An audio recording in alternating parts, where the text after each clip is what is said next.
morning, viewers. This morning it's a lovely Saturday and we are in a very interesting vehicle, aren't we, Mahen? We are in a Range Rover P400e. The Vogue, I believe. Yes, the Vogue. It's a very interesting vehicle because it's got a 2-litre turbocharged 4-cylinder engine, an electric motor and a very smooth ZF 8-speed automatic gearbox. Yes. And the net result of that is you've got nearly 400 horsepower to deploy whenever you like it. I remember, Mahen, a few years back when I tested this vehicle for Motormag Lanka, and that's a very nice feature too. Gesture control for the sunshade. Yeah. So as I was saying, when I tested this vehicle for Motormag Lanka, I was really surprised at how it just picks itself up and runs when you floor the accelerator, because I mean 400 horsepower, this is a massive, it's called a mid-size SUV in the US, but what we consider to be large in Sri Lanka. Yes. And yet the way it moves, Mahen. My gosh, it's so smooth. It's like a yacht. It's like a yacht in here. I can imagine. I mean, you're having a ball of a time behind the wheel, I can see. I am actually. I'm taking it really slow, but you know how I am. I usually take my time to get used to any vehicle. Well, you should, because you know it's each vehicle has its own characteristics. And I mean, on the way here, I sat in the back seat for a bit, and I got to say, Mahen, it's extremely well appointed. I mean, power operated rear seats with heating and cooling, rear dual climate control and front dual, so you've got 4-zone climate control there. You've got rear seat entertainment monitors. This is a really high specification vehicle, even though the owner tells us it's not the highest specification. I'm wondering what the highest specification would contain, Mahen. I know, right? So, first of all, Ashrak, I must thank Shashi and Senura for allowing us to take their beloved Range Rover this morning and, you know, being with us also. Oh yes, I mean review. a big, huge thank you to them, because I mean, if I had a vehicle like this, I'd want to spend a lot of time with it too. Yeah. So, I mean, I'm driving this Range Rover Vogue P400e, and all I could think of is a luxury yacht somewhere in the Caribbean. I think the interior color scheme also helps a bit, right? I mean, you've got a good, nice, very pleasant mix of light and dark shades, and the whole design of the center stack. You've got elements like wood trim on the dash, the center console, the door cards. You've got a really pleasant Meridian sound system that I'd love to show you, but because of YouTube's content matching, we might get a copyright strike if a song is playing at the time we do. So yeah, we can't show you that, but you can imagine how it sounds. Yes. And of course that aforementioned gesture control sunroof. Yeah, and Ashrak, do you know that this is one of my dream vehicles? So my dream garage consists of course, my Verada and Quid, and then after that a Porsche 911 Vintage, a Land Cruiser 100, and definitely a Range Rover Vogue. So I was super excited when Shashi and Senra said, okay, let's do the Range Rover this weekend. I know, as soon as I got the call from Senra, I called you right back, Ashrak, and I said, we have the Range Rover for Saturday. And yeah, man, like, it's one of my favorites, honestly. And like you said, when it squats and accelerates, wow, it's so beautiful and majestic. It looks graceful, doesn't it, Mahen? Very it just graceful. looks really graceful. Graceful and majestic. And I mean, these people may say that, yeah, the Range Rover is not reliable and there are certain concerns about them. Agreed, those do exist. But I mean, I've started watching Clarkson's Farm recently. It's where Jeremy Clarkson, who is one of my automotive journalism idols, has taken up farming. So quite a different pace of life from a man who's used to 600 horsepower supercars having to drive a 1000 plus horsepower tractor, which can maybe go at 40-50 kilometers per hour max. So interesting show. And what struck me about the show is that he used the Range Rover as his farm vehicle. Wow. He drives around the farm in not this model, the previous model, the boxy model as most would like to call it. Right. That is his farm transport. So fact that he's using that does give a fair bit of endorsement, because we know that Jeremy Clarkson isn't scared to criticize cars, even Range Rovers, even British cars, you know. He's not scared to say his mind. So the fact that he's using a Range Rover on his farm does, I feel, give us quite a nice endorsement to the brand there. And well, I guess you could use this vehicle on a farm too if you wanted to. That is very true. It's very capable off-road as well, Ashrak. It's got its terrain response system going as well, where it will kind of detect what kind of terrain you're on and then automatically switch to a setting that suits that particular terrain. I think it's got 5 driving modes like that, Ashrak. Yes, I think so too. It does appear to be the case. I'm just going into the vehicle settings right now. Right now it's on auto terrain response. Right. But we do have several modes to select from here. So I mean that's pretty cool, isn't it, Mahin? It is, and it's got height control as well, which is quite cool, and I want to try it out later on. Yeah, I mean we should shoot a video of the vehicle adjusting itself when you operate the height control, because we've seen it already, and it can go pretty high on the highest setting. Correct, Ashok. And in terms of design, I think you just spoke of the previous generation, the boxy Range Rover as you call it, which Jeremy Clarkson is using on his farm.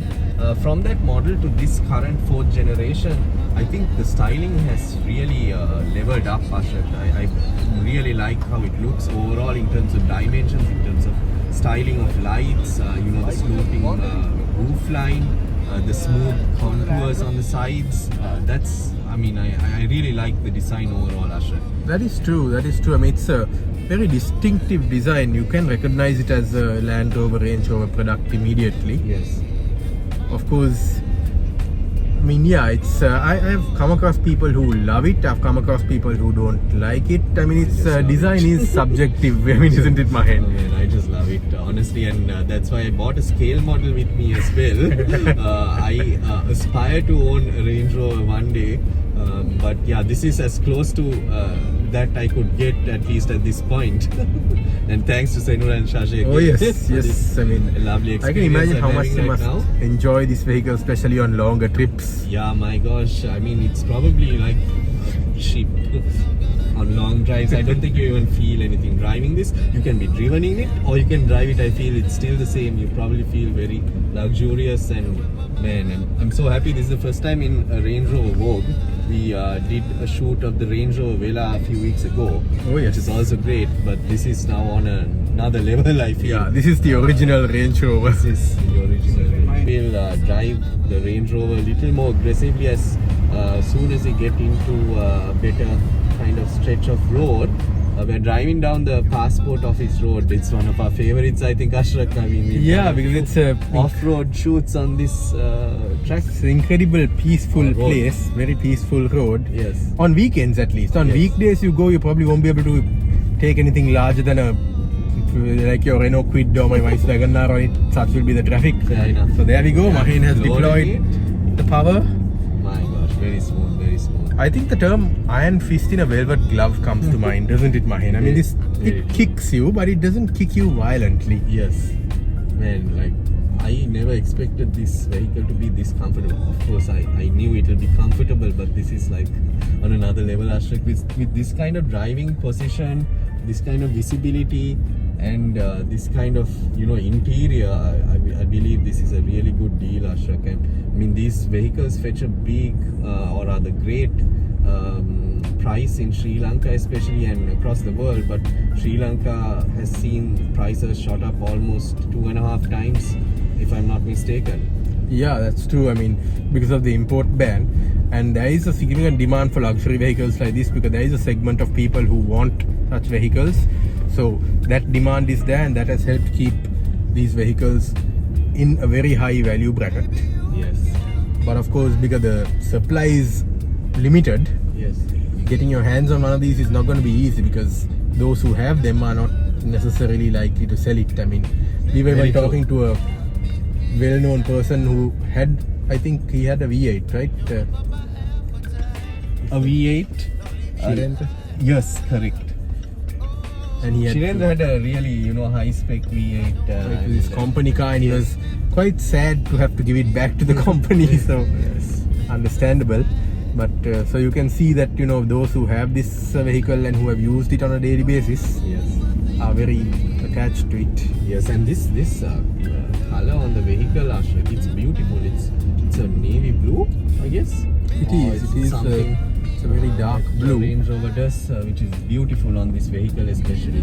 Rather than the black, I prefer a color like this. Because of the safety, Ashrak, that this vehicle offers, I think we spoke about the adaptive headlights as well, which is quite an interesting thing to note, especially the fact that it's able to adjust the light or the headlight beam in order to not dazzle the oncoming traffic, especially when you're driving on the highway. Yeah, I mean that's a very considerate feature if you think Yeah. about it, Mahen, because I mean even in Sri Lanka we see a lot of people going just with the high beams on, just blasting it at everyone.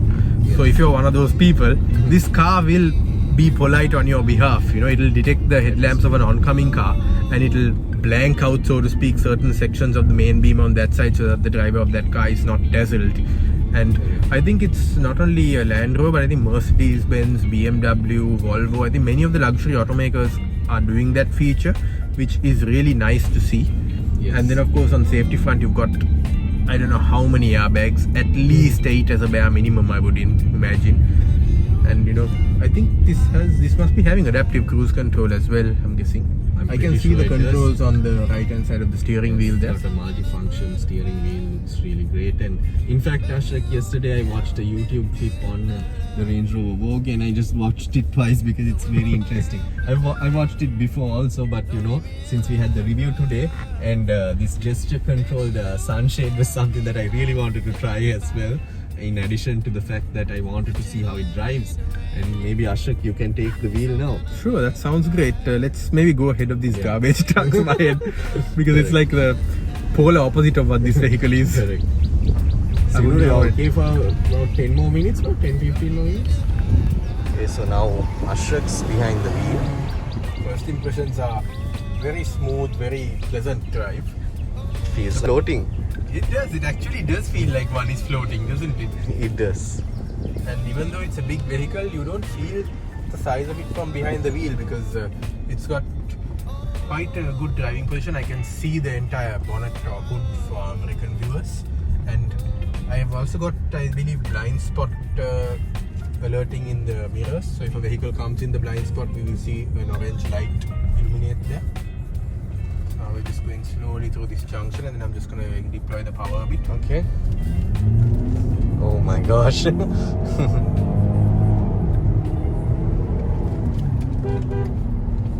that was 100. Wow. Effortless. With the grass cutter, I thought he was going to try and cut us. Yeah. I was expecting it, but I was like, this guy is bold. I'm going to fight a Range Rover with the grass cutter. Yeah. But it takes off, doesn't it, Mayan? It does, it does. That's one of my favorite parts of this experience as well, Ashok. I mean, honestly, are you feeling it, Ashok? It feels like a yacht, right? It does. And as Senura told us when we met him to pick up the vehicle, Yes. he got this specification because he likes driving it. And I have to agree totally. I mean, it has a superbly comfortable... We accidentally used the wipers instead of the turn signal. We're both used to Japanese cars. Apologies, Senura again. But yeah, I totally agree with what he said. This is a car that is very pleasing to drive. So even though the back seat is luxuriously appointed, you still want to be in the driver's seat. And I can see you really enjoying it. I am. I definitely am. Oh, very nice.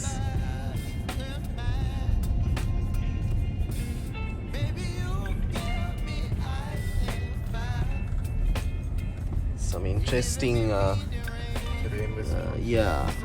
modes that we have.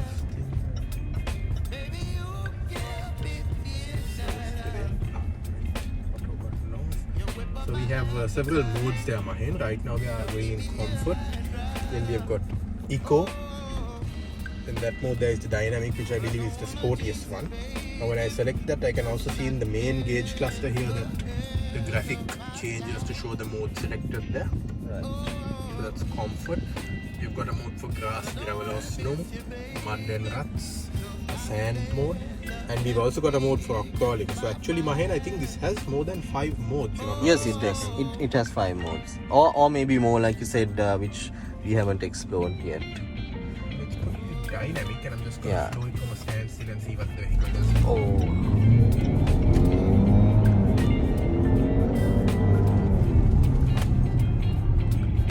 As you can see, it's quite impressive, isn't it? Yes, so I think it stiffens the suspension and all the other settings so that you can have a more sportier drive as well, Ashok. Yeah, I did feel the suspension did appear to firm up a bit as well. Right. Steering became a little hefty, Is which it? is what you Okay. want when you're driving in a sporty manner. Very true. Man. Of course, 400 horsepower, more than enough for Sri Lanka. More than enough. More than enough. Man, this is actually a dream come true, being in a Range Rover, reviewing a Range Rover Vogue, and hopefully sometime in the future, Ashrak, maybe either of us or both of us can own a Range Rover Vogue. Of course, definitely. Yes. Definitely, Mahen. So the 5th generation, Ashrak. So in terms of styling, I think the front Has it been looks. 5 generations? Wow. Yes, it has. So this is the 4th generation, and the 5th so one. is now. Yeah, the one with the vertical lights at the back, the very sleek ones. Sadly, I don't think we have that in Sri Lanka, right? I haven't seen one actually, Ashrak, apart from like on YouTube videos, unfortunately. But let's hope that import bans are lifted and we get all these vehicles back into the country. Yeah, I hope so too, because I mean at the moment, it's for automotive enthusiasts in Sri Lanka, it's a bit of a sad time. Very true. Not entirely sad, because as you can see, we make do with what we have, but it would be nice to have some of the newer vehicles as well. To that point, Ashrak, now I watched a YouTube video on Donut Media about Brazil and the car culture over there. So as you know, they wanted to promote all local production, etc., and they wanted to protect industries from goods that get imported. So the car culture is such that if they cannot find parts in the country, they will make it themselves. So they'll have makeshift parts, or they figure things out in terms of engine components, in terms of almost anything that is able to kind of fix a car and run it smoothly on the roads there, because they all have old vehicles over there, and they make do with what they have, like you said. Well, that is certainly innovation at play there, and I mean that could work. I mean it does happen in a certain extent in Sri Lanka as well, but you can also do that only for certain like less complex vehicles. Like for example, this Range Rover, I wouldn't want somebody trying to make a part for it or modify something or do something that's not manufacturer spec, because that these is true. vehicles are so electronically complex. Yes. I mean, Yes. all these touch screens, all these modes, all these features we see here have a massive computerized infrastructure behind them. So in that sense, I mean, and also Sri Lanka being a much smaller country and a market, I mean, we do have some local assembly activities coming, but that's why I think we need a model where yes, cars are imported into the country, and also local assembly activities are given significant benefits. Like for example, look at India. India has pretty much any car that's sold in the world, you're bound to find it in India, and they have very strong local assembly activities with government benefits and all that there. But they also have foreign cars coming into the country for those who can afford and those who want it. So you have a very balanced system going on there. Of course, we can't have local assembly to the degree of India, simply because we are talking 22 million versus 1.3 plus billion people. But we can look at their model and have the best of both worlds, so to speak. Agreed. So Ashrak, I think we are pretty much done with our drive. Yeah, it's been awesome. I'm just going to flow it one more time. Yes, for sure. Did you notice that when you flow it, first there's just that brief split second where the engine revs up and gives you that sense that it's gathering momentum, it's getting ready. Yes. I mean, I had never been to an amusement park. I mean, I've never been on a roller coaster, Mahen. Oh really? Yeah, I heard you're scared. Yeah, I don't think I could handle that. Yeah. But from people who have been on roller coasters, they always have said there is a split second where just before the ride is about to set off down the hill or get launched, Yes. there is a element that primes you for that. I know. Some music or a countdown or Yes. some sound or something. Yes. And I get a similar feeling when I flow this vehicle. You flow it and Yes. I get what you're saying. see, you hear something spooling up, Yeah. you hear the engine getting ready, and then it just catapults you off. Correct. And I think it's a nice sense of drama as well, because it makes you feel good. That is true. Let's talk about fuel consumption. How much does this do? So I see 11.5 per I see 100 11.5 liters per 100 kilometers. Yeah. So I'm guessing, yeah, I think, well, I'm not good at off the top of my head math, but that would be about in the 9 range, I'm guessing. Yeah, 9 or 8.5, something like that. Yeah, something like that. But not bad for a vehicle of this kind of Certainly not bad for a vehicle of this magnitude, and especially one that gets driven the way it's meant to be driven. I know. So, you know. And I think Senora does a lot of long distance on this as well. I'm pretty sure it's a lovely drive, you know. Regardless of where you're going, whether it's short distance or long distance. Yeah, I mean, there are vehicles that, you know, are really good for long distance, but when you're in the city behind the wheel of them, you're thinking this is not its environment. But I think this is not one of them, because I mean, even when you're in the city and you can't open it up and experience that rush and, you know, get it moving the way it's supposed to, you've still got toys like the Meridian sound system to listen to your music with. You've got all these tech toys to play with, you know. So I guess in town there's enough to keep you occupied and not get bored. That is true, Ashrak. So maybe let's talk a bit more about the interior now. Yes, I think we should, and we should show our viewers some footage of that supremely comfortable back seat. Now, one thing I noticed, Mahen, is the rear seat legroom is not as much as you'd expect given the vehicle's wheelbase. That's because this is a short wheelbase variant. Short wheelbase. But it more than compensates for that with the massive luggage space there. And I mean, I'm average height. I didn't find any issue at all in the rear. So I'm guessing you'd only have an issue if you put like a 6+ footer behind another 6+ footer in the vehicle. Fair enough. Probably want the long wheelbase. Yes. So this is okay. This doesn't have the third row seating, of course, because it's not the long wheelbase, like you said. Long wheelbase. The long wheel. Okay, the long wheelbase doesn't have third row seats as well. That's what Senora is telling us. So interesting. But if I'm not mistaken, isn't there a variant of this also with the 4 individual seats? Yes, there's the 4 individual seats and the 5 seats. But the 5 seat. The 7-seat Range Rover never came. They just started producing it. Okay. Didn't come to Sri Lanka. I see. But yeah, I mean, I imagine the 4 individual seat mine would be like something else. Yeah, man. Executive class travel, I guess. I mean, even though this has the 5-seat layout, you still got power adjustable rear seats, so you can make yourself quite comfortable back there. Yes. And of course, we got to check out the spacious trunk as well. I know Mahen is going to end up in there. For sure.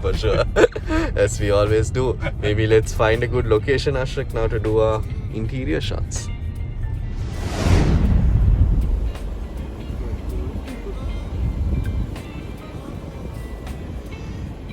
So Mahen looks pretty comfortable there. Yeah, man. Very cool, actually. So this is all air suspension. I think the wonders of air suspension, and even Ashrak, the Land Cruiser 105, if I'm not mistaken, the Active Vision version comes with air suspension. Oh, yeah. Wow, this is a brilliant option. I mean, I'd use it on a daily basis. As you know, Ashrak, the rear end of every SUV is also my favorite place. Maybe we can do one of those shots. A lot of potential double meanings there, Mahen. Yeah.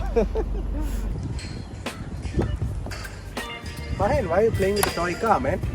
Well, this is one of my dream vehicles, Ashrak, and I wish I could review one on our channel as well. Well, who knows? I know, right? Do come true after all, don't they? Let's be optimistic. Yep. Nice.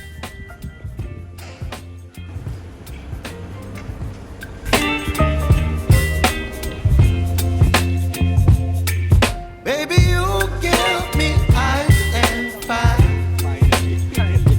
You're giving me wind and rain.